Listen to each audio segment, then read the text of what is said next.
Your house is worth whatever it's worth, right? Whoever sells it. Wrong. I'm Charlie.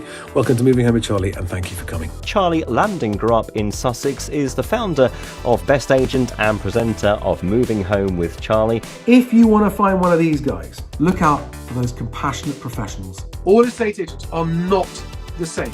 So Charlie, what would be your advice for people interested in buying new builds right now? Don't overpay. Do buy, but don't overpay. That's why I say disregard the guff. Read into the numbers and look, and it's buried. The bad news is buried in the small print, okay? Good evening, everyone. Welcome to the Property Press Awards. They may or may not be telling the truth, but you should form your own view. Get out and view, get out and view, get out and view. You cannot be in a position to make offers and have the offers accepted if you're not viewing. So be out there viewing. Pay attention to the back of the class. If you've not been watching my videos, I did one just a couple of days ago. Disregard the guff, guys. Good morning, everybody, and welcome to a very special 5 Fact Friday. This is Moving Home with Charlie. I am Charlie, and I've got half a dozen guests, all from the moving industry or closely related, who are going to be chiming in on this week's news. Now, I've invited them all along because the last 10 days especially has seen I would say some seismically changing when you add it all together with last week's inflation news, meaning interest rates are going to be up higher, plus this week's news we're going to get into right now. Just before we start, I wanted to just recap something, which is my main mission for doing this channel, my main purpose here. My working life's mission is a home for everyone. And in a time when the market is turning, the risks of people losing their homes go up, which is why, since I saw the market turning at the coalface about a year ago, I have been campaigning to try and raise awareness of what I saw coming, which was real house price falls. Now, in the face of lots of opposition, it hasn't bothered me because I don't do it based on emotion or opinion. I do it based on all of the facts that I've got on the knowledge of 25 years of working in the industry. And now what's happened in the last week or two is that the time lag effect of the property industry, which is what makes it so confusing for people, for movers trying to make decisions, right? The reporting of data has always got such a big time lag in it, is finally catching up. Nationwide themselves saying that house prices peaked August last year, which is exactly what I was saying. But we didn't get that news until later. And so in this special 5 Fact Friday, I'm going to be asking my guests to give you their views on what movers should be worried about now. Not what investors are worrying about or anyone else, but what movers, people who need a home, to get into a home or to move out of a home or to move between homes. It's all about helping you make good moving decisions. Now, in my view, probably the worst possible thing that can happen to a mover is buying a property that within a few years, either you need to move out of and can't because the value has dropped, so you're trapped in negative equity because you've got a mortgage on it, or even worse, you are unable to keep up your mortgage payments and you end up losing a property that's repossessed off you. And when the bank sells it, they don't even recover the mortgage amount owed. And so they come after you for the balance. Now, that is a life-changingly bad situation. And we are at a point in the roughly 18-year property cycle that people refer to, where the chances of that happening are arguably as high as they get right now. Alex, Housing Stig, Alex Gramwater and I have been talking the last couple of days, and actually have had people commenting saying that they bought last year and they're now really, really worried about what it means and what should they be doing. And I'm glad that anyone who has bought recently and is worried about it is thinking about that, because there are things you can do to mitigate it. But and I'm also going to be talking in this today's show about the conflicting narratives that we as moving consumers are subject to and have to try and pick our way through. Okay, so let's start with fact number one. Okay, so fact number one was Zoopla's house price index came out this week. Hang on a second, here it is. Let me get up on the screen. And Zoopla's house price index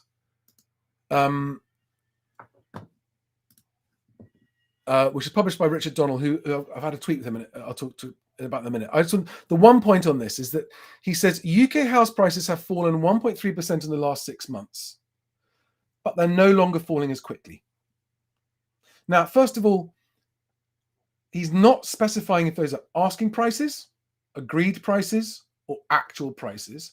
And when I asked that question on Twitter, the response was, I can't remember the exact words, but the response was, well, it's a blend of stuff. So there was a non-specific reply to what house prices they're referring to. But as we know, asking prices are different from agreed prices, which are different again from actual prices. So clarity is needed on that. But the message he's putting in here, sorry, you can't see me waving my arms because there's too much on the screen. The message that is in this first bullet point are the key takeaways, but they're no longer falling as quickly. I would disagree strongly with that statement. And so last night on Twitter, I asked Richard Donnell, and let me share what I asked him. Hi, Richard, I said, I know you've already expressed some mild remorse for your comment a month ago saying the worst of the price falls are behind us. My question now, though, is do you still think that's the case? And his reply was, it slightly dodged the question, but hello, Charlie, we said prices would fall by up to 5% in 2023. Still looks likely. Okay, well, it's only 1.3% so far. So if you're now saying 5% is likely, it means there are bigger falls ahead. If mortgage rates stay in the 4 to 5% range, then it's low. Well, they're already higher than that for first-time buyers. But the more the mortgage rates move over 5% and closer to 6% and stay there for a prolonged period, the bigger the decline. Yes, true. Okay, so that's Richard's. I got that response this morning. That's his response to my question. So that would, in my opinion, be him saying, perhaps no, the worst of the house price falls aren't behind us. That's my interpretation of that. So that's fact number one. The Zoopla house price index saying down 1.3%, but being vague about whether it's actual or asking or agreed prices. And there's Richard's response. Now, the next fact, point number two. I want to whistle through these quite quickly because lots of discussions to have with the guests. Point number two was the Bank of England's mortgage approvals figures. And again, I'm not going to get into detail here, but the key point, borrowing of mortgage debt by individuals continued to decline from net zero in March to 1.4 billion net repayments. That's a drop in mortgage borrowing. This is the lowest level on record. And they go on to talk about how the April non-adjusted figures are the lowest April figures for new mortgage approvals in 25 years, more than 25 years, I think Alex said. You can actually, Alex, I'll bring you in so that you can correct me if I say stuff that's wrong. Wasn't that the figure you did? That you checked out the April mortgage approvals? It was the lowest for more than 25 years. Yes, going back to 98. Go back to 98. Okay, all right. So that again, that's just a hard fact there that needs to be understood. And actually, I'm going to add in another fact on this, which is that the UK. So the HMRC records transactions in a different way. Sorry, a second, one moment. Switching between tabs. HMRC records transactions differently from the Land Registry because it records the transactions when the stamp duty is payable. So actually, there's almost no lag in that. And as you can see here, the headline statistics from the latest transaction data, the provisionally non-seasonally adjusted, so the actual figures of number of UK residential transactions in April was 32% down on a year ago and 29% down on March. Okay, these are big drops, and they're just material data because transaction volumes affect liquidity and liquidity affects prices. Okay, and we had the Daily Telegraph also reacting to the mortgage approvals figure yesterday, saying mortgage approvals slumped to the lowest level since financial crisis. No opinion, just stating this fact here for us to absorb later on. Next one. So now on to fact number three. Nationwide, annual house price growth slips back in May. May saw a 0.1% month-on-month fall. Okay, that's quite a small one compared to the Land Registry's actual prices falling at 1.2%. So that's a small monthly fall. Annual rate of house price growth slipped to 3.4%. And this is what got all the headlines. And I'm going to come on to this in a second because I was actually surprised at the headlines that came out, right? So here are the headline reactions. BBC, house prices fall at fastest rate pace in nearly 14 years. Okay, yeah, true. Daily Express front page today. biggest house price fall in 14 years. Okay, now this is relevant because this is now the mainstream media really getting into it. And this is the front page of the Evening Standard yesterday. Biggest house price falls for 14 years. Now, I would actually argue that all of those headlines are misleading in the sense that it makes it sound like suddenly house prices have had a massive fall. When actually, you look at the month-on-month falls and they haven't had a massive fall. This is how misleading the year-on-year stuff can be. And I'm actually talking against my own argument here, which is 35% house price falls over 3 years. But of course, this is what happens when they can't react to it. And this is what happens when you have an arbitrary measure, which is the annual price of fall.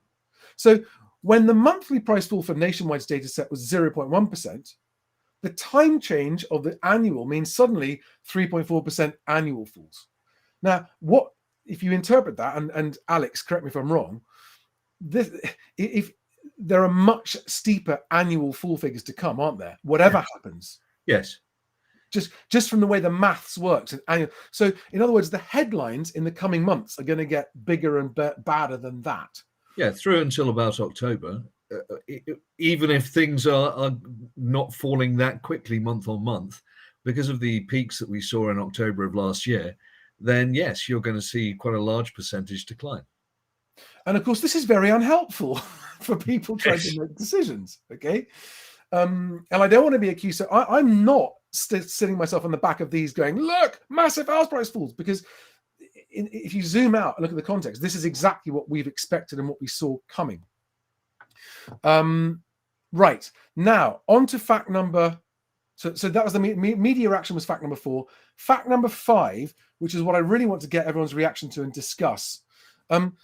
So yesterday on BBC Radio 4, on the World at 1, they had the chief economist of Nationwide Building Society on for an interview to talk about the Nationwide's biggest house price falls in 14 years. And this is the chap. His name is Andrew Harvey. I don't know. He looks like a young chap. He looks like a young chap to me. Nothing wrong with that. That's great. But it makes me wonder about actually his wisdom and experience when he's making a comment. Now, my strength of feeling on this topic is for the following reason. When you are from an organization as influential as the Nationwide, whose data people make moving decisions on, and you go onto a national, very highly respected radio station and say the following, you'd better really believe it and be right. Otherwise, you are playing with people's prospects, life prospects. And this is what he said. Listen very carefully, guys. This is what he said. I'll make sure you can hear it. Okay, so what is your expectation of how much further they have to fall? Well, prices have so far fallen 4% from those August levels, and we think the peak to trough fall is likely to be in the region of 6%. So only a couple more percent really from there. So relatively modest falls, I think, during this year.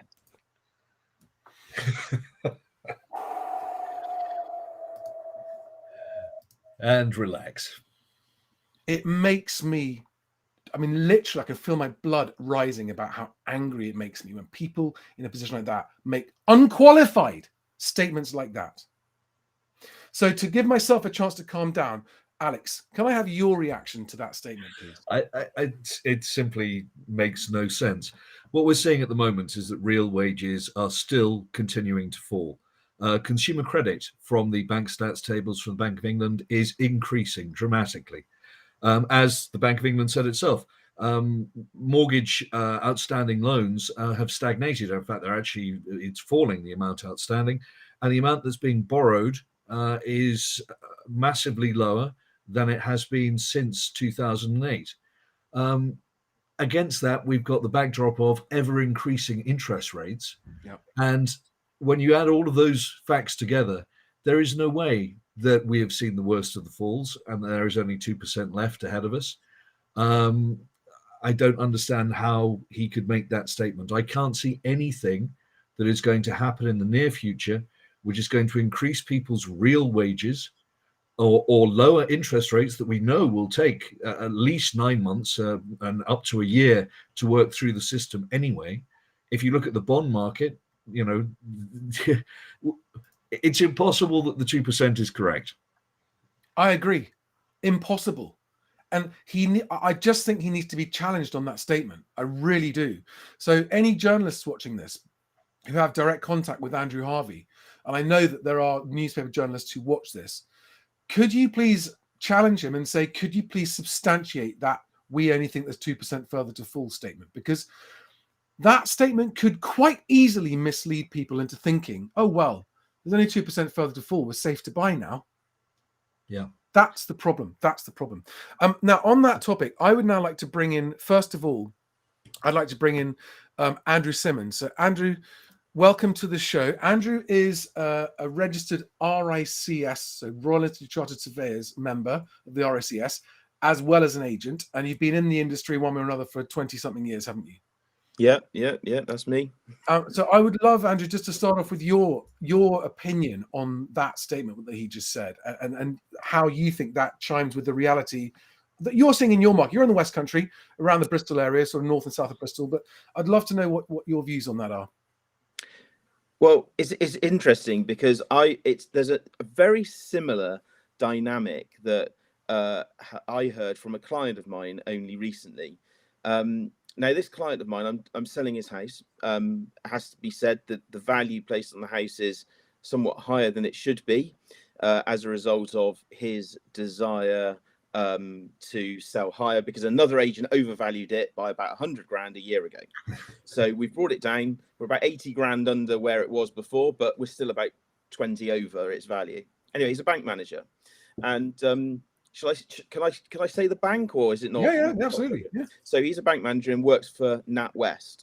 Now, he and I had a fairly heated debate on the weekend, actually, when he called me to say, well, what's going on? Why is the house not selling, etc., etc. And I said, well, look, frankly, I think the house is, as I've told you, it's slightly overvalued. It is where it is. Prices are coming down, and we are seeing that, and people are not coming through to offer because they are still reducing. They're on that downward spiral. He said to me, it's very interesting because I had an internal memo within NatWest saying that as a result of the right move data that we've just seen a couple of weeks ago, and you made comment of that as well, Charlie, recently, the right move data is being used in an institution like NatWest internally as a reason to say that prices are on the up. Now, God. It is utterly shocking to see that, and we're all doomed if a bank is saying that. Now, he said quite openly to me that the bank is saying on these memos that there's only going to likely be one more increase on the base rate, it possibly two, but that's as far as it will go.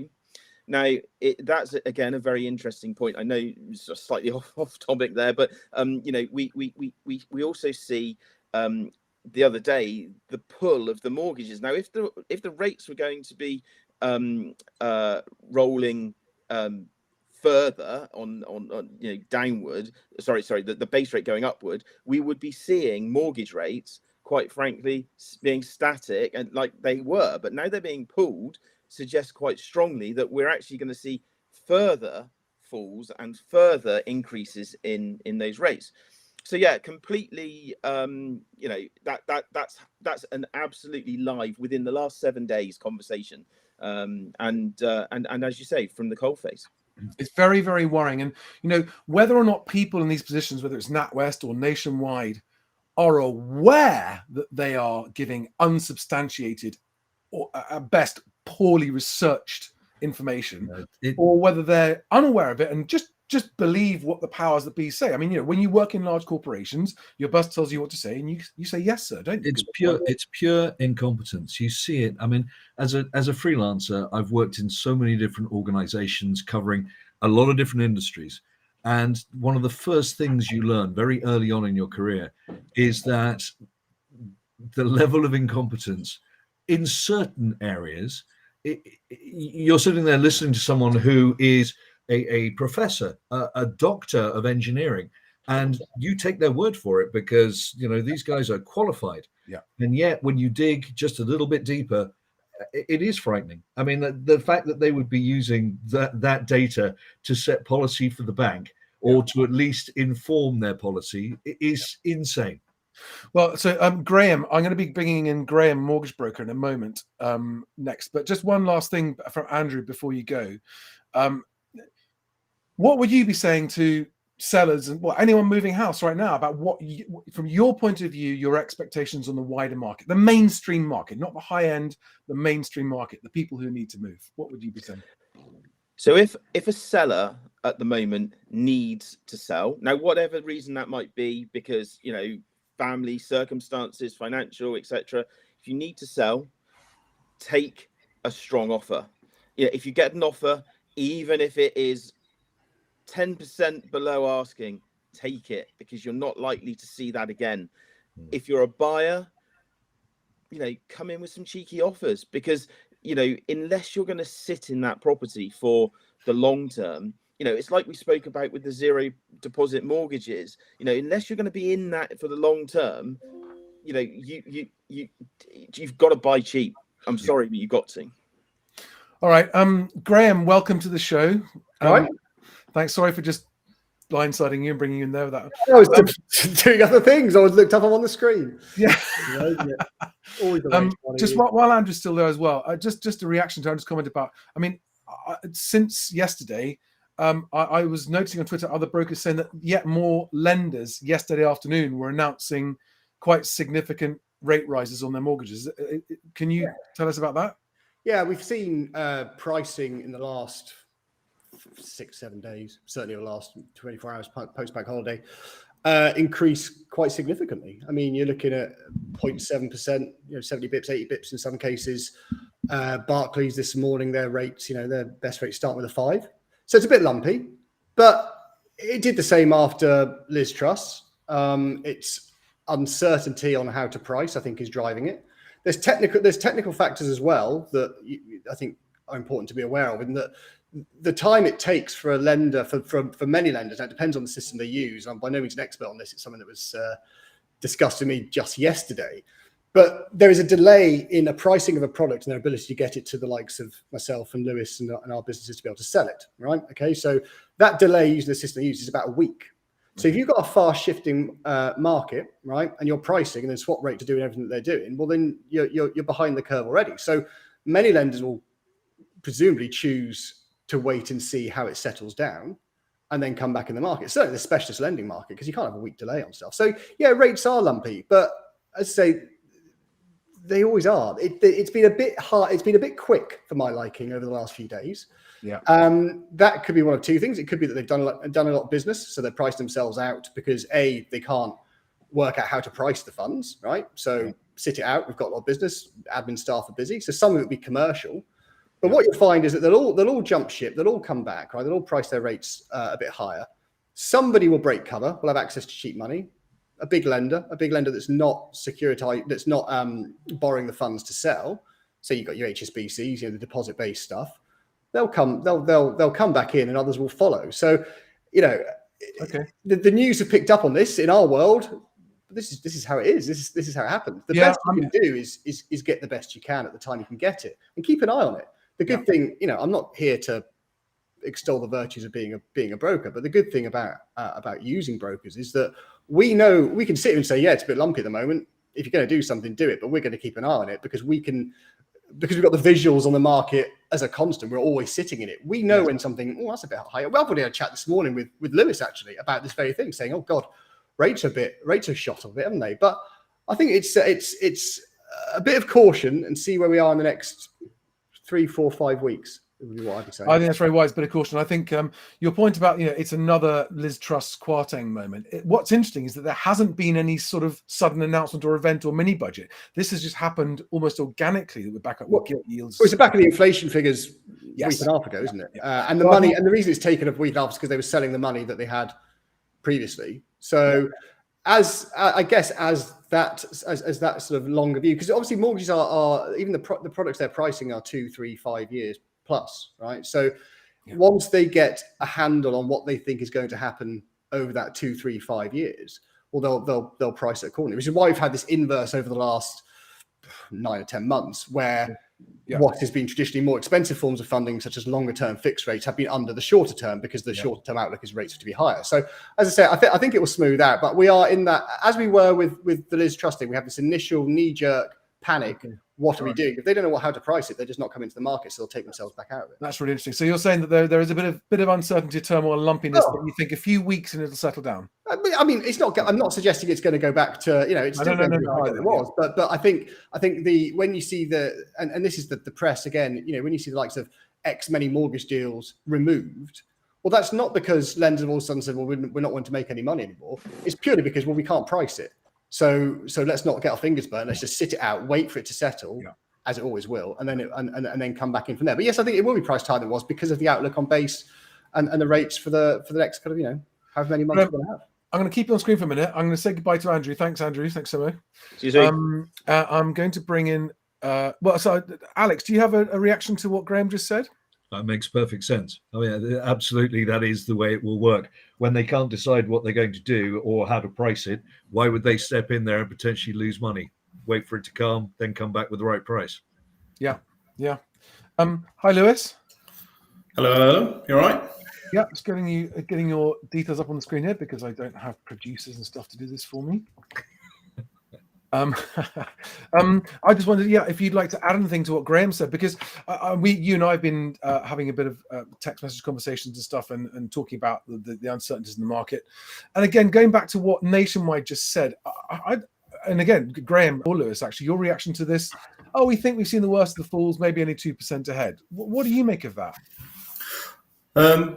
Well, personally, I try not to make predictions because I'm often wrong. So I've learned not to do that personally.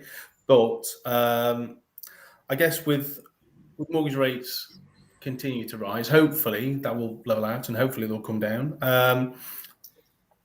It does seem as though people are getting away with perhaps cheekier offers, but I can't help but think that it's regional, isn't it? So where I am, are prices dropping by much? Not really, because they were never really overpriced. Okay. Are prices maybe falling in other areas where there was a huge rush? Did you just let everyone know where you are in the country?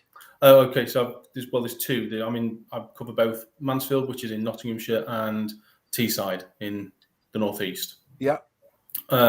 So in all honesty, in both areas, pockets of Teesside are probably a little bit overpriced, but broadly speaking, at the moment they're holding steady. I think the bigger thing is that new properties coming to the market, or at least that's what I hear on the ground, is that new properties coming to the market are perhaps, some of them, are a bit unrealistic about their prices because everyone expects them to have continued to rise. Right. So it's not that the prices in this particular area in Teesside have fallen. It's more the case of people think they should be higher. Well, for anyone watching this that is a seller that's on the market and isn't selling, I want to come on to that exact topic because I think that's a really important point for us to discuss. Is the mistakes that can be made. I mean, you said you don't like making predictions, and I totally get that, and that's fair enough. It's a horrible, dangerous game. Whatever you say, even if you're right. And the Economist is certainly feeling that. There was a great Bloomberg put a podcast out with Merrin Somerset Webb and John Stepek, where they had a real laugh at the expense of all the economists who've all been getting it wrong most of this year. And they're just discussing why are they all getting it wrong so much? So yeah, it is difficult to make predictions, but I think, and this is where I want you guys sit right in the middle of the whole property market time lag, right? You get inquiries from people who want to buy, and they register with you, and sometimes it can be 6, 9, 12 months before they buy, can't it? Yeah, in some circumstances. And then when they do, so when the offer comes, you then got a few more months to wait until the completion gets had. So you are in the middle of this very, very slow time lag, and it must be hard because you are in the middle of the forest looking out in a way. But we're also in the fastest bit. because Yeah. we're dealing with the day to day, the actual. We sell money, right? So we see the speed at which things can change. And come back to your point. I think I'm not sure. I don't think that guy was the chief economist from. I think he's a senior economist. Oh, senior is rather than the chief. I think the chief guy's I forget his name. He's a Welsh chap, I think. But anyway. You're right. Yes, senior economist. So I'm not sure he's keeping, and who knows what conversations are going on back at Nationwide head office after his appearance. But yeah, I mean I'm like Lewis. I don't get drawn particularly on making predictions. If I knew what any market was doing, I wouldn't be doing this. I'll be on a yacht in the south of France, making a lot of money out of it from the positions I would have taken. Okay. I've been doing this 17 years or something now, all through the 2008 thing and all that kind of stuff. And I don't want to come across as blasé about it, because it's not. But it is just part of the cyclical nature of what Lewis and I do for a living. So we don't get overly excited or overly depressed about things, because we know that over time things will pass. I think one of the things with the house prices that is interesting is that I've always thought that because unemployment is remaining stable and low, okay, people feel secure in their jobs. People are able to the problems we're having with inflation is because people are able to negotiate pay rises and all this kind of stuff. And to some extent, if people feel secure, they're still going to make that big purchase, right? So there's still going to be a demand. There's also, just to come back, there is also, whilst rates have increased, policy from lenders has changed over the last couple of weeks. Now, was it Barclays or was it Santander? There's been a few policy changes, and we touched on this when we did a live with you a couple of months ago, but it's still going on, whereby they're tweaking the amount they'll lend. So they're saying, well, where our maximum loan to income multiples might have been 5.5 times for people earning over 100, they're now saying, well, actually £75,000 a year will get you that. So whilst they appreciate that the rates are going up and everyone's saying, well, that's constraining affordability. Well, it is under the old measures of affordability from lender policy, but lender policy is being tweaked to counteract that, which suggests to me that is a lever lenders are using to smooth over the short-term pain that people are going to feel. They can still lend them more money, because they know in time they're looking at making sure they're not having people falling behind their book, repossessions. Rates will come down, and therefore, in the long run, their book will be safe, and they won't have a swathe of people chucking their keys back at them. I've got two observations to make, and then I want Alex. Doesn't sound risky at all. In no way does it sound risky. Lending people. Hold it. Didn't say it wasn't risky. Just said what's happening. No. So I think first of all, Graham, there's a chance that your personal observation of people who are feeling secure in their jobs and borrowing more money is just because of the people who are feeling in the current climate they want to buy houses, and the people who aren't feeling secure aren't coming to you. So I can see why you might get the impression that, lots of people applying and they've got money and they're ready to buy houses. No, that's not what I said. Sorry, I didn't say lots of people buying houses. I said that because the unemployment figures are low, people feel this idea that everything's going to collapse. If people feel secure in their jobs, they still make decisions. They still make the big decisions to buy the new car, to buy things. I think if unemployment starts to creep up, that's going to be a thing that then starts to cause more pressure on house prices coming down. But unemployment has started to creep up. It started to creep up. But we're still not. And your other point about the banks, now, if I get this right, I want to make sure I get this right. So the policy was, if you're earning over 100 grand a year, we'll lend you 5.5 times your salary. Well, it varies. To use this as an example, but they're lowering that threshold from 100 grand down to 75 grand. So people who are on, say, 80 grand who couldn't have borrowed 5.5 times now can. And I mean, to me, that instantly felt. I want Alex's reaction to these two things: unemployment and this. That's the banks going, we'll lend some more. We'll lend more to more people now in this sounds very 2007 to me. Right. Well, 2007, you didn't even need to prove anything. No, I know. But it's a lever. What I'm saying is there are levers they can do to offset this, right? And one would assume that, and I don't work for a lender. I've never worked for a lender. It's not my area of expertise. But I'm just saying that there's, in all the sort of focus on this is going to cause, the rates are going to cause this drop. There are things being done by lenders to smooth over at the moment, rightly or wrongly. And I haven't made any comment on whether it's right or wrong, just that it exists, it's happening, which suggests to me that because they're using these levers, is that they feel over the medium to longer term, that bet that they are making on lending an individual money to buy a house is reasonably safe, because they don't want to be repossessing houses because it costs a lot of money. It's very bad for business. But time will tell. You know, it's the hindsight with the thing when we sit back in 5 years' time and say what happens. But that is, we can only report what's happening. Lewis, you might know actually. Hey, sorry, Graham, I've got to cut in. Sorry, I've been trying to get Alex to talk. So I wanted to give Alex an uninterrupted chance to respond to the people feeling safe in their jobs, people over any 80 grand be able to borrow more money. So Alex, I'd love your reaction. This is a very frightening turn of events. Thank you very much for telling us about it. I had no idea that they were changing the amount of lending that they would give to people who, quite frankly, won't be able to afford that amount of lending. I mean, the reason that you have £100,000 threshold, if that's what it is because you can still survive and pay for a normal life, and therefore you can afford to borrow more. If you've dropped it down to 75, you're going to be impacting somebody's ability to just lead a life, especially with interest rates climbing as they are. But more importantly, the biggest issue, and has been right from the outset, is that we have a vast amount of debt. And by that, I don't just mean in 2007, for instance, we had a large amount of private debt, huge amounts of private debt, but our public debt was relatively low. But after the quantitative easing and then the subsequent policies, we now have something like 330% of GDP as debt. 100% of that is public, and the other 230% of that is private and companies, so household and companies. As interest rates climb, some of those companies will have been able to refinance at a fixed rate. JD Witherspoon's is a good example. They believe that they've got plenty of future ahead of them, because they've got a lot of borrowing, but it's all at a fixed rate that they fixed a couple of years ago. But there are going to be a lot of companies, certainly small, medium-sized enterprises, going bust in the next few years. You've seen it every time you have a fast inflationary period, and we've never had one where there's this much debt in the system. When you mix those together with higher interest rates, it is not going to go well for people's salaries. And in fact, wage growth still has not kept pace with inflation. Although people believe nominally, oh, well, I got a 5% pay rise, I got this, I got that. Real wages have shrunk.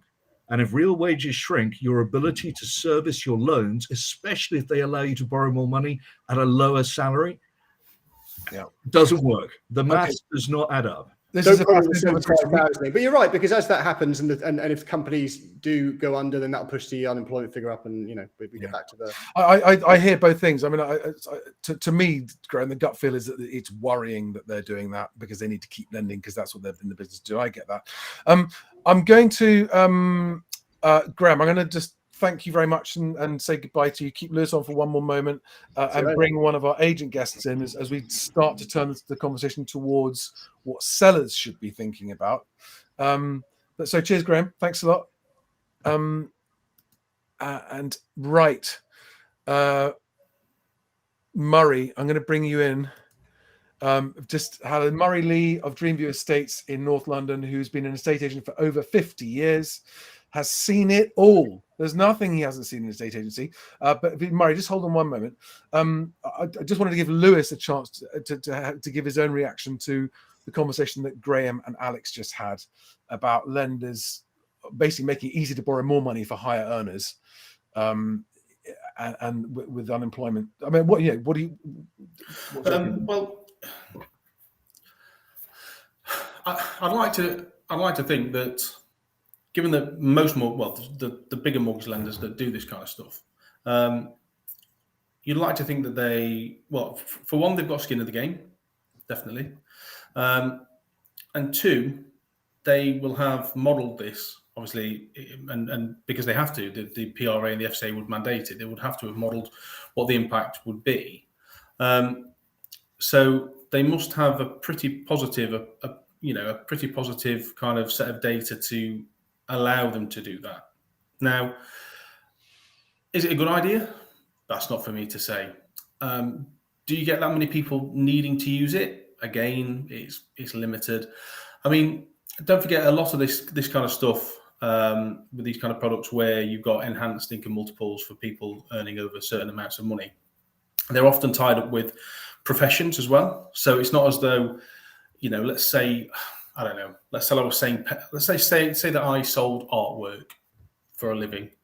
and I was earning £100,000. That would, I mean, with some lenders it would, but for example, you know, the lenders that will kind of kick it up to 5.5 times, etc., they're predominantly looking at job roles and professions where there's a natural increase in income over time. So think doctors, dentists, accountants, solicitors, those kind of people. So it's not as crazy as it seems when you start factoring in those things. So, you know, for example, you know, lenders have specific professional ranges for people like that, where there's going to be a natural, you know, kind of career path.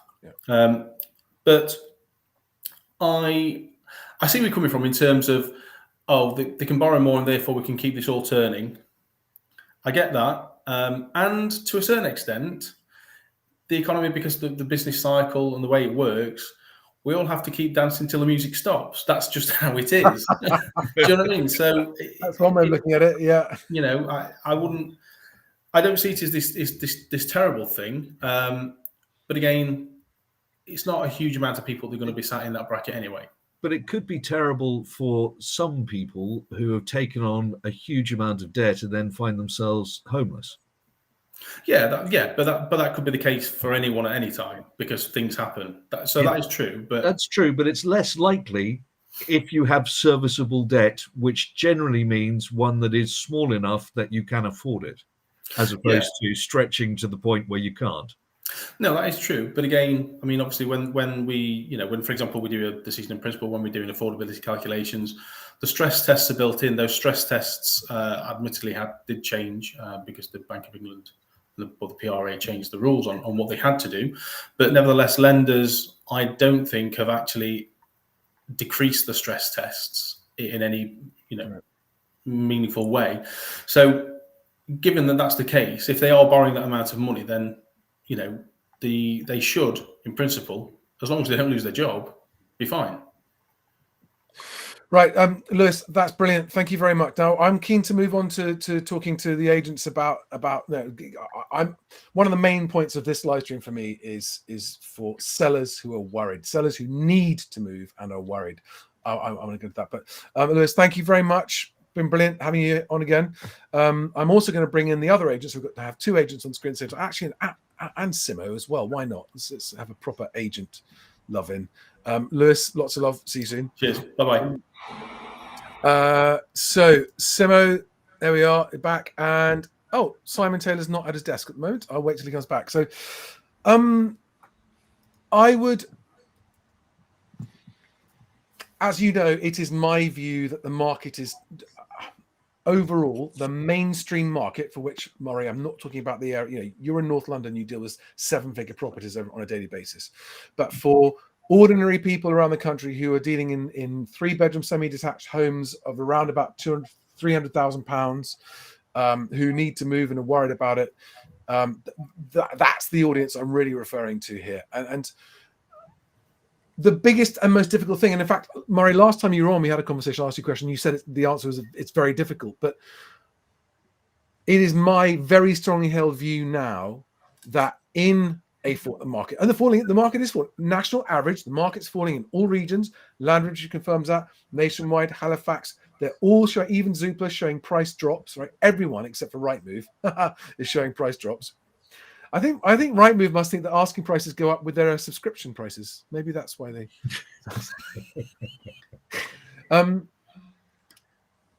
But for people who need to move, there are times when it's easier to do so, when transaction volumes are high and the market is liquid and lending is easy and interest rates low. And there are harder times to move. And one of the things, as we all know, if we worked in this industry, is that if you choose the wrong agent and you sign a long-term sole agency agreement, it's a sliding doors moment in your life. If you get the wrong agent, you can't move on. So, Murray, can I start with you and just ask you? I want to ask you this question. Can you, off the top of your head, I'm sorry to just blindside you with this, can you think of a story where a seller who needed to sell went with the wrong agent for the wrong reasons and then failed to sell, failed to move, and missed a life opportunity? Got one right now. We picked up a flat about 3 weeks ago that was with P Bricks. Can't give them the full name, unfortunately. Badly advised by one of the local area reps, and we don't have many of them around here. I think you need to explain where I am. Yeah. In the salubrious area of northwest London, which is probably some of the most expensive property in and around the property market. Yep. And this particular agent had advised them badly. They'd had 3 agents in, myself included, all with, I'll give you the figures, 50,000 lower. We were suggesting under 700, and they put it on at 745. We now have the instruction. We have it on at 700,000. We have a correct amount of foot flow through the door. She's very happy with that. We've had 2 interested parties, and don't want to blow the trumpet too much, of offers yet. Both are relevantly based on selling their own properties, but 2 people have come in with bids around the 700 mark, both of which would be acceptable. It's simple. If you don't get the best advice, you don't get the sale. Can I just say one thing while you've got me on, Mike? I've been at this an awfully long time, as you know. I just wrote down, I saw the 1976 crash, I saw the 1988 crash, I saw the 1998 crash, I saw the 2009 crash. And apart from a lack of this, I'm still here. And I'm still here, and I'm still doing business. Yeah. These media, and you're included in this, and you know our feelings probably polarized completely, have the habit of causing the problem. Do we need to know house prices are falling? Yes, you will say, obviously. But in my area, and again, I know you're going to come back at me and say that's not the right area to pick it from, it doesn't seem to have the effect, and the media doesn't have the information. The sellers will pick up on it, but the buyers are still holding tight to 2020 prices during COVID when property prices went up. I have a saying, statistics, if I can say it, schmatistics. So tell me then, Murray, so what you're saying is house prices don't matter, or we shouldn't talk about them, or they're definitely going up? They shouldn't make such a large front page news about them. I'm not saying they're not news, of course they're news, but 1.4%, and I know you're going to say in my area, is £2,000 on a £200,000 property. On a £2 million property, it's only £20,000. It's negligible. I agree with you that today's house prices don't matter that much, but people when they're buying, are worried about what's coming in the future. Because if they need to move 3 years from now, which a lot of first-time buyers will, and they've bought too high, they won't be able to move for 3 years' time. Hang on just a second. You're incorrect, because as I'm proving at the moment, I'm in the middle of negotiations where the house that they want to buy has reduced in price as well.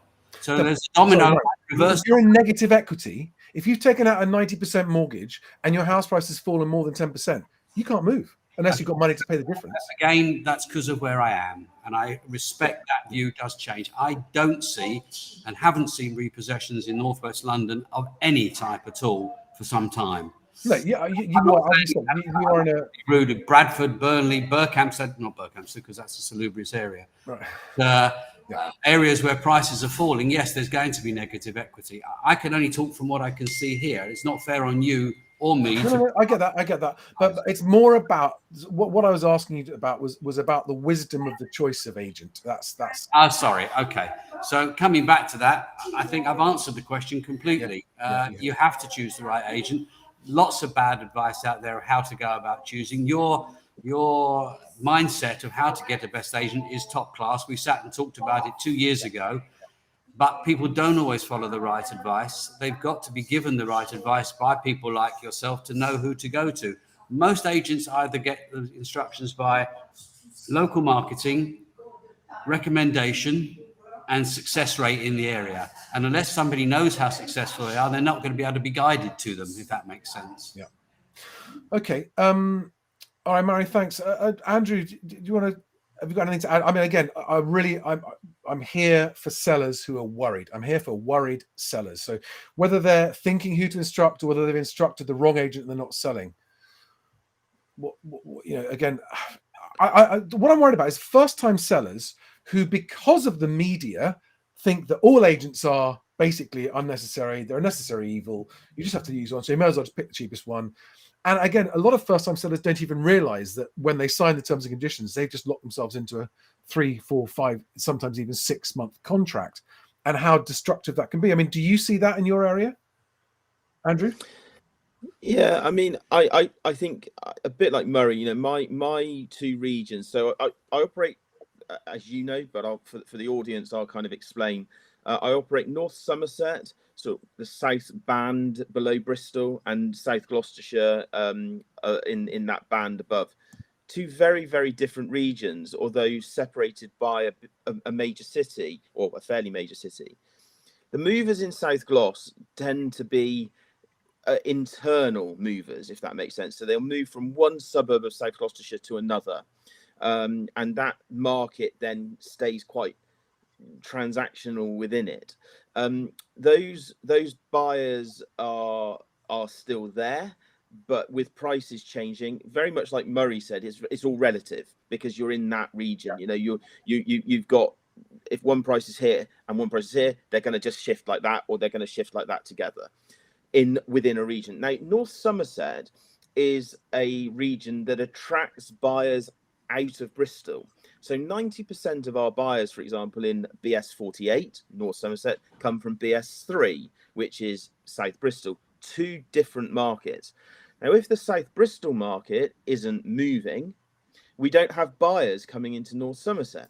So the buyer cycle basically is thrown out the window. That then affects stock, buyers, values, everything.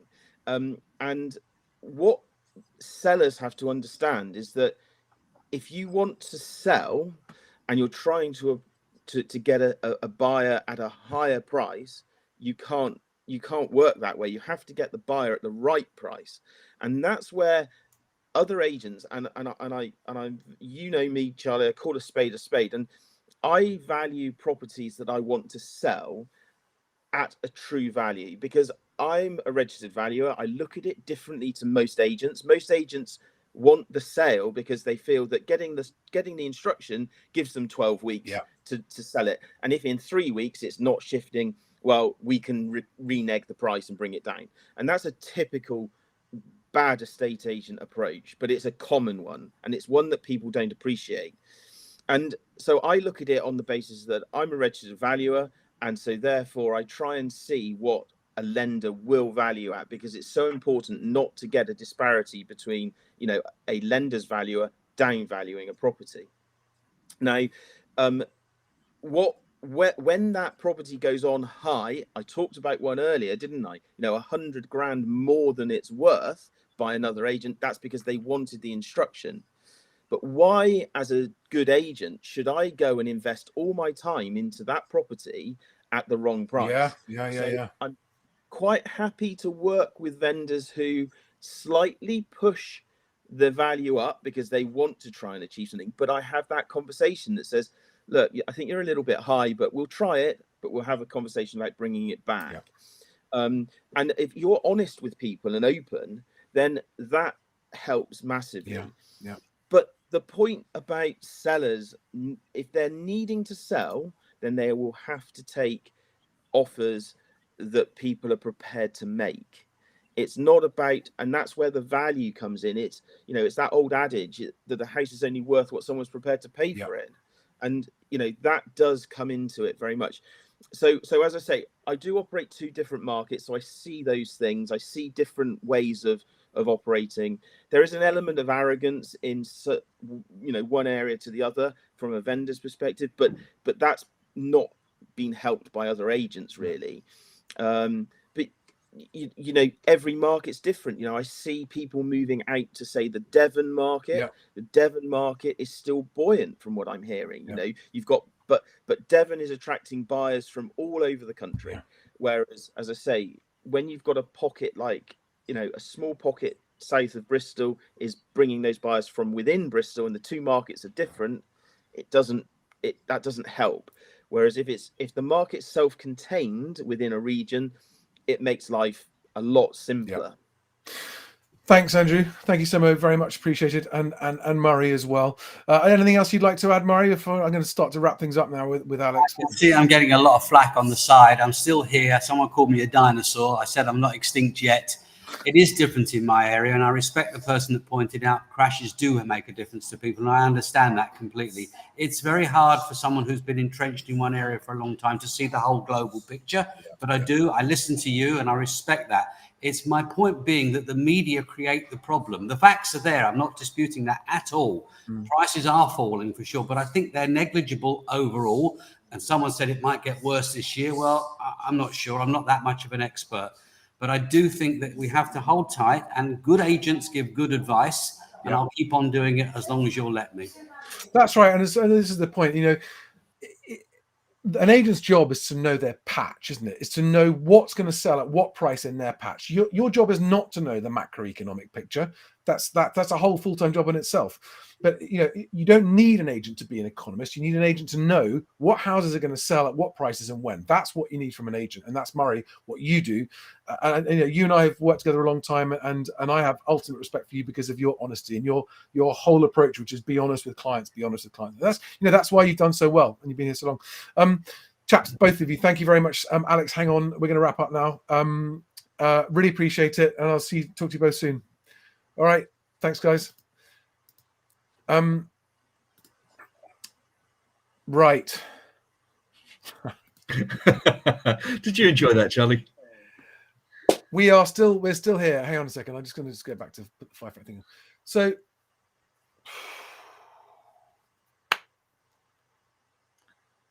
I think one of the things we can take away from that, because both the mortgage guys and the agents, especially Murray, not so much Andrew, because he was sort of agreeing with the point that the corporate finance sector is worrying internal memos about prices going up in a big bank like NatWest. When I think anyone who spends their working day ensconced within an industry in the middle of it is going to find it difficult to have a bird's eye view, right? Yeah. As Graham said, in the mortgage, they're right in the middle of a fast-moving situation, and they're up to their eyes in applications and processes and offers and paperwork and nobody takes a step back and actually looks at what all of it means end to end. I mean, you've had comments on here of Kicking Mustang, as always, with another person whose name I think was Warboy or something similar. We're talking about the impact of AI, and actually the fact that Lewis said, well, don't worry, because they're lending the higher multiples to doctors and solicitors and accountants, because these are professions where there'll be a progression in salary. So it's all okay. As they've pointed out, some of the first professions that are going to be hit by AI. Yeah. And in fact, the sort of slightly facetious comment, I think, from Kicking Mustang was, oh, they should be lending the higher multiples to plumbers, because it'll be a long time before you get a robot plumber. Well, I don't think facetious. I think it's an absolutely valid comment. I agree with that. People doing jobs like that, which cannot be done by AI, completely. Yeah. And this is the thing: is if you don't step back and look at the big picture, so the wages, the employment, the debt, the interest rates, the inflation, and the house prices, if you're only focused on, well, it's okay because mortgages and they lend and they only lend to people that have secure professions, so that'll be all right. That's fine. There's no risk there. And house prices, well, it doesn't really matter if they crash. People spend too much time thinking about whether they're going up or going down. They should just get on with it. That's also fine if you're dealing with multimillionaires.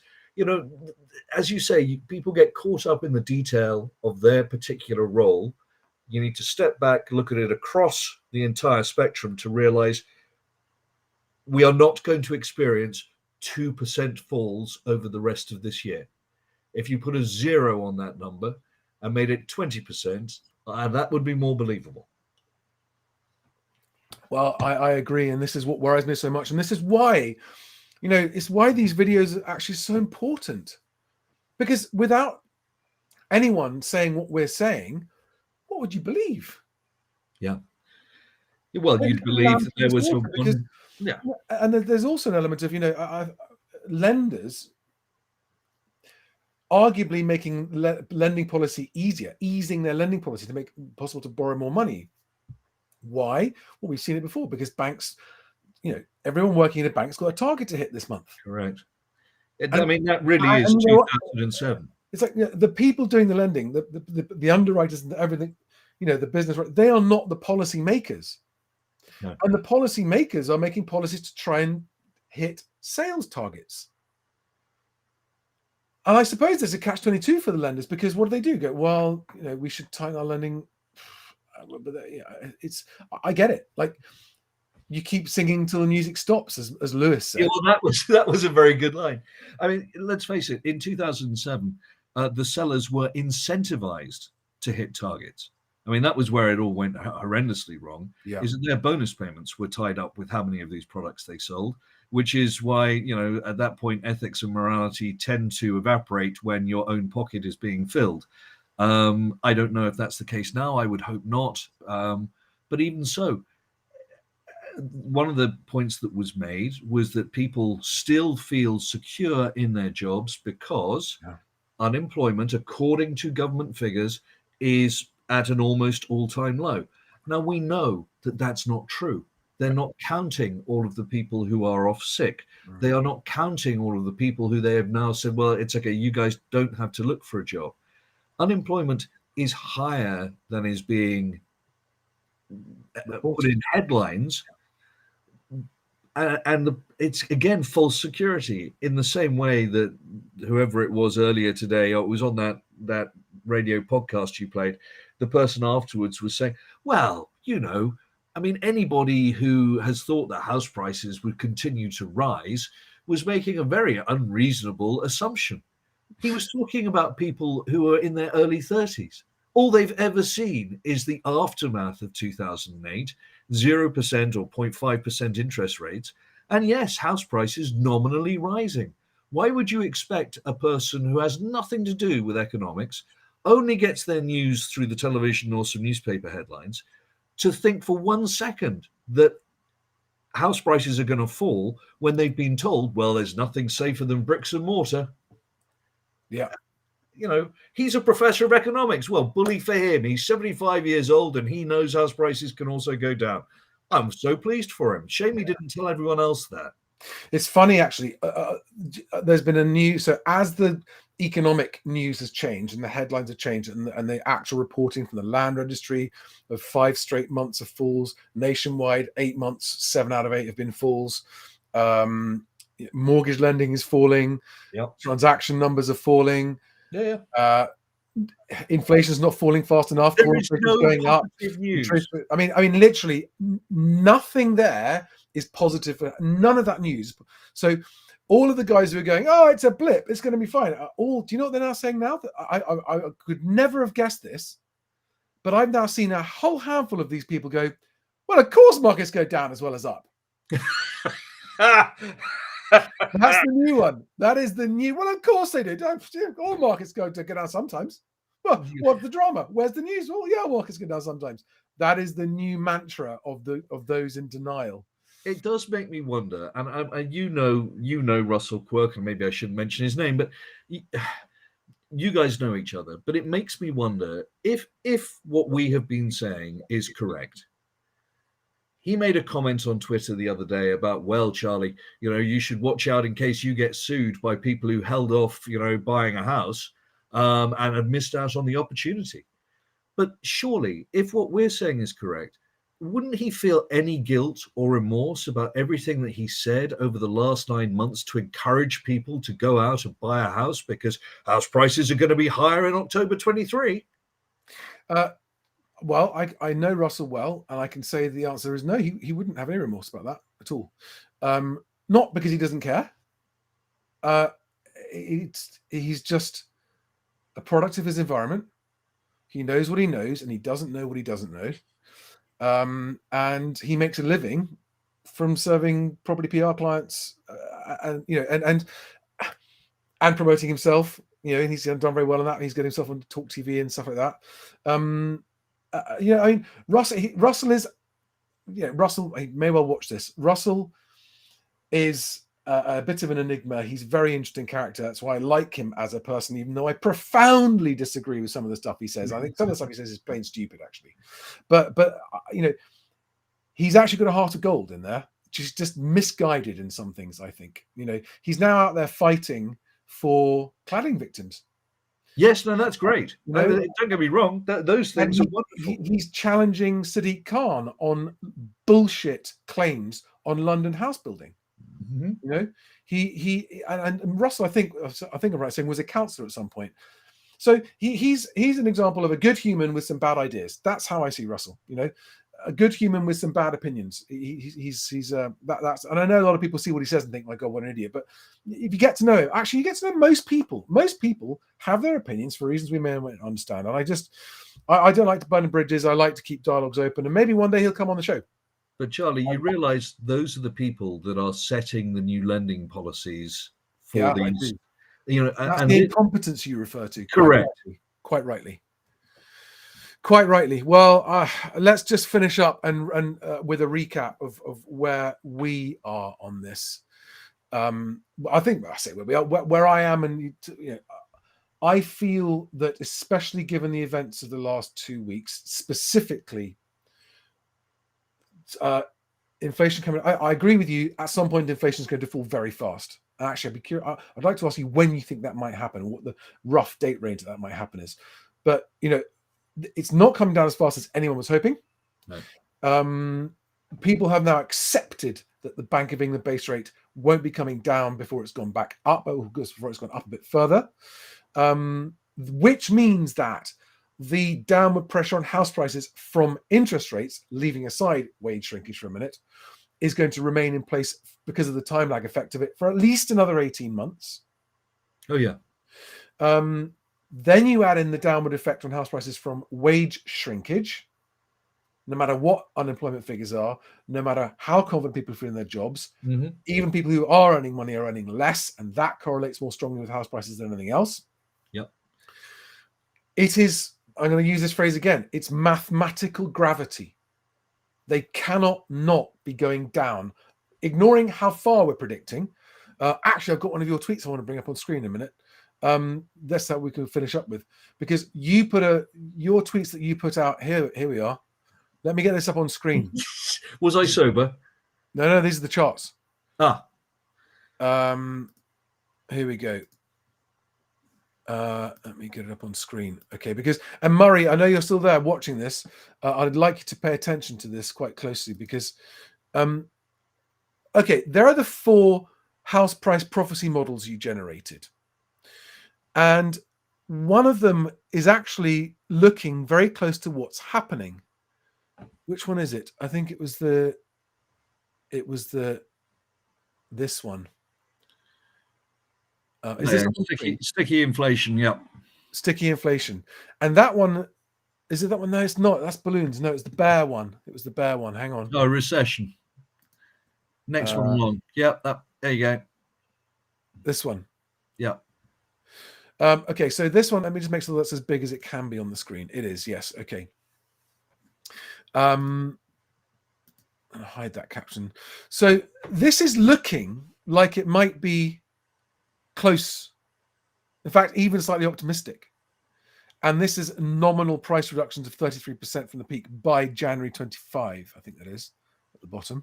Correct. And for people who haven't seen this, and without going into the nitty-gritty, you crunched land registry data with a few other things, didn't you? It's the Bank of England interest rate, yeah, the real wages, yeah, the real house price index using the land registry index, yeah, and the number of new mortgage approval transactions. Yeah. So the biggest correlation is with real wages and the real house price index. That correlation is 0.953. Yeah. With interest rates, it's minus 0.74, which is still a very good correlation. Yeah. With transaction volumes, it's much less. I think it's about 0.3, but there's something that I use that to just tweak the numbers. Yeah. To then create a model which you see the green line is the actual land registry sold price. Yeah. The blue line is generated from those 3 other lines we just discussed. So the interest rates, the wages, and the transaction volumes. Yes. And it shows a 0.974 correlation going back. This only goes back to January 07, but actually it goes back to 1995. So for the non-mathematicians, the 0.974 is equivalent of saying 97% accurate correlation, isn't it, roughly? Sort of, yeah. Yes. It's a very, because the closer to 1, the stronger the correlation, right? Yes, that's 1 is identical. They are the same thing, effectively. So 0.974 is Yeah. a strong correlation.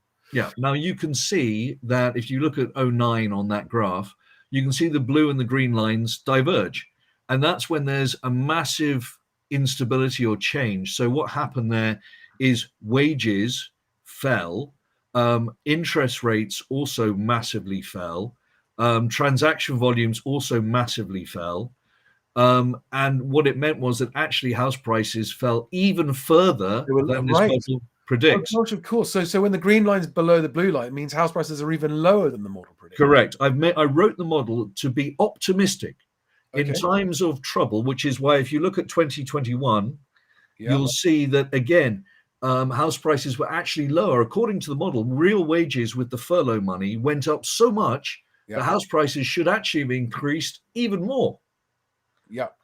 Yeah. But they didn't. They did go up substantially. They went back up to the original 07 levels, Yeah. which was our previous peak. But then, yeah, as you come down, you're looking at by January 25, you're looking at a 33% nominal reduction. But ignore the nominal. What you're looking at is a 38% real reduction. And this is, by the way, just looking at the heading here, this is where your inflation assumption is 5% for this year. Yes. So we're worse than that. Well, that depends what happens with the rest of the year. Yes, of course. Yeah, absolutely. So where is is it the stag one is the worst? It's the worst, yes. Yeah. Stagflation would be horrendous. So stagflation, which should be on your screen now. Yes, it is. So that's where nominal. So if we're talking about 50% house price falls in that scenario. Yeah. And that scenario is not impossible, is it? No, it's not.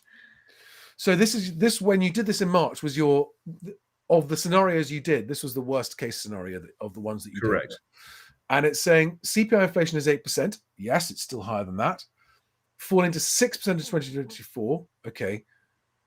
That's worse than you're currently thinking, isn't it? You think? Yes.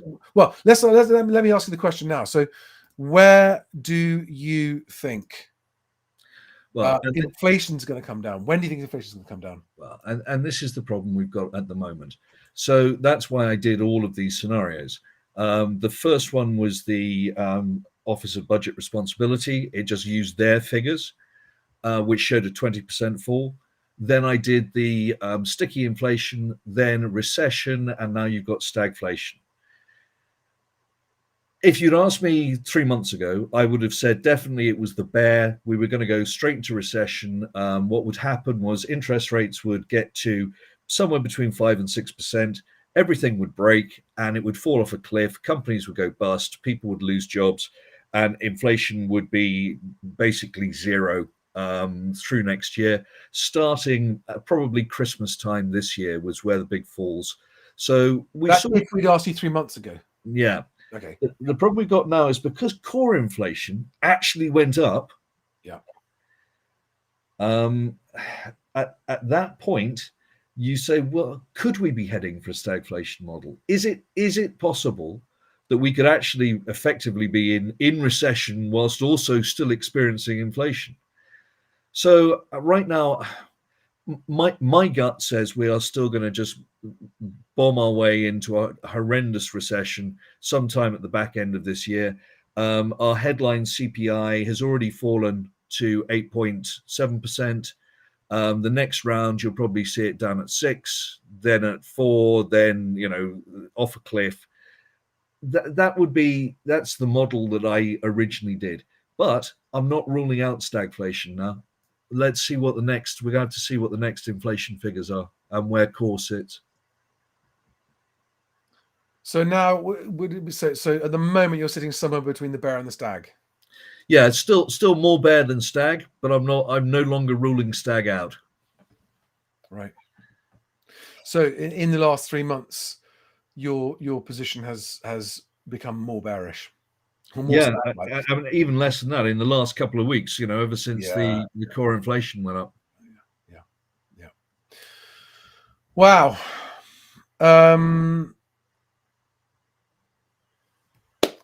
Either way, Charlie, the easiest way to look at it is it doesn't really matter which one it is. The real reduction by January 25 is somewhere between 38 and 52%. I mean, let's not say those 3 horrible words. Oh yes. Let's not say it, because it's so. I would like to. I mean, we've still got 260 people just on YouTube, plus I don't know how many watching on Twitter live. It's kind of matching, so we may have 400 or 500 people live watching us now. Wow. And I find myself worried in a way that I haven't been until the last couple of weeks about people's decision making. I'm worried about how difficult it is going to be to make a decision now for people who think that they need to move or want to move and don't show. In particular, the people who really want to move for the right reasons. They want a home, they want to buy a home, they want to get into a home that's big enough for their family, whatever it might be. Mm-hmm. And who do so thinking that they've considered the worst case scenario, but that the worst case scenario works out or turns out to be far worse than they imagined. And it ends up in a scenario where they look back and go, wow, we made a mistake. So that person that you were tweeting with last night that was saying they bought last year and they're now worried about the next 5 years. And, I loved your response to that, which was, hey, don't let what we're saying take away your enjoyment of your new home that you've bought. That's really important. And to anyone watching this who has bought in the recent enough past and is now feeling worried about it, don't yes, be cautious, and yes, mitigate for the future and pay down your debts as fast as you can, especially the high interest bearing ones, to try and give yourself a safety margin. That's all you can do now if you are worried. If you've got a high loan to value. Yeah. And I would also say this, without being a scaremonger, but what I'm about to say will come across as scaremongery, but don't take for granted that your job is secure. Okay? Hopefully it is. And if you feel it is, brilliant. But just ask yourself, because it is a very, very good approach when you're making life decisions to go, what is the worst case scenario? Hypothetically, what's the worst case scenario? And what would I do if that happened? Just walk yourself through unexpected job losses, unexpected things 2 or 3 years from now. Not now, not next year, but 2 or 3 years from now. Imagine unexpected job losses and an inability to find a new job. Because whatever the jobs market might be like today, you don't know what it'll be like 2 years from now. And I think that, and again, there's a factor that varies whether or not you take the plunge, which is, if you are in a terrible situation now and buying a home might be risky, but it means, but jump. I would do it anyway, right? If your living scenario at the moment is stressful, difficult, unpleasant, and you hate it, and you can afford to buy a house, even though it's really risky, jump. Yeah. I would still do it and go, you know what? We'll figure it out as we go. We'll do our best, and if it doesn't work out, it doesn't matter, because it's no worse than where we are now. We might get to own our own home for a couple of years at least. But if you are in a secure position now, and moving isn't an essential thing, but it's a personal decision. It's different for everyone, because you've got to factor in your current financial situation, the size of your deposit, which mortgage product you choose, the loan to value, your job security, your financial security, your future prospects, whether or not you're likely to inherit much money. By the way, anyone relying on a big inheritance needs to rethink that too. Yeah. Because there are people in the baby boomer generation with large equity. Is not as much equity as they think. I heard from a mortgage broker recently that people trying to do equity release mortgages are finding it much harder than they expected. People who think they're going to be able to take money out of their parents' house to use as a deposit to buy a house, that's going to get harder.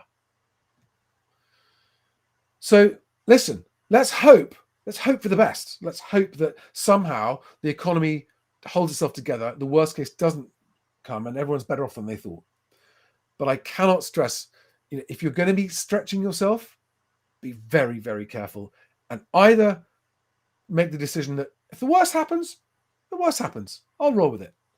That is an entirely legitimate approach to life, by the way. As long as you've considered the worst case scenario and you're okay with it, roll the dice. Roll the dice. often things will work out better than you think, right?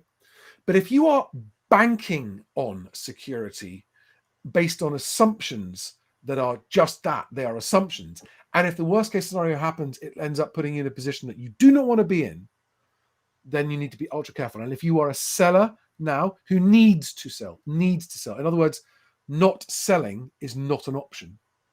If that's you right now,